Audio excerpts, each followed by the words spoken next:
Sir, what time did the murder take place? I don't know. So we're waiting for forensics? No. Then how should we investigate? The time of the murder or the victim is not important. What is important is the motive. Let me take notes. Once you know the motive, then the murderer will tell you by himself when did he murder and whom did he murder. It's the motive we have to look for. So do we know the motive? Yes. What is it? The killer was suffering. How do you know that? The motive is always suffering, right then? Yes. Suffering from what? Bad body odor. What?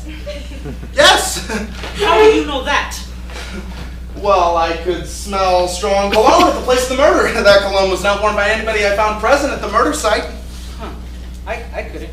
Well, that's why you're an assistant and I'm a detective. I worked at a cologne shop 3 years before becoming a detective. So we know the victim was murdered because the murderer had a bad body odor. Well, who says the victim was murdered? It could be suicide. I wrote a short thesis on suicide by self-beheading. You said you read it when I interviewed you. Yes, I forgot. So we have two options. Either the victim committed suicide and someone with cologne ran away from the murder site, or the victim was murdered by someone wearing the cologne. So how do we know if it's a murder or a suicide?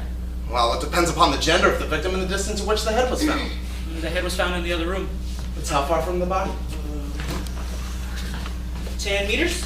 No. See, according to my experiments, a woman could only cut off her own head and throw it at a max of up to 8 feet. Okay. So in this case, seeing as the victim is a woman, well, at least that's what we can conclude by the dress she was wearing. This is a murder.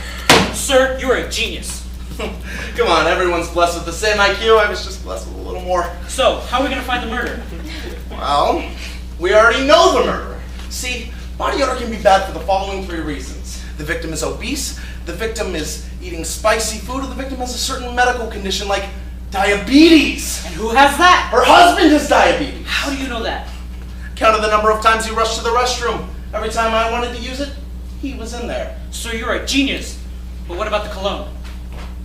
Saw it in his restroom. But the court needs proof. Well, let's hire an eyewitness and nail this guy. Okay. Sir, I am so proud of you. And I'm proud of you too. You've surprised me that you've come so far. Now, let's move on to the next case.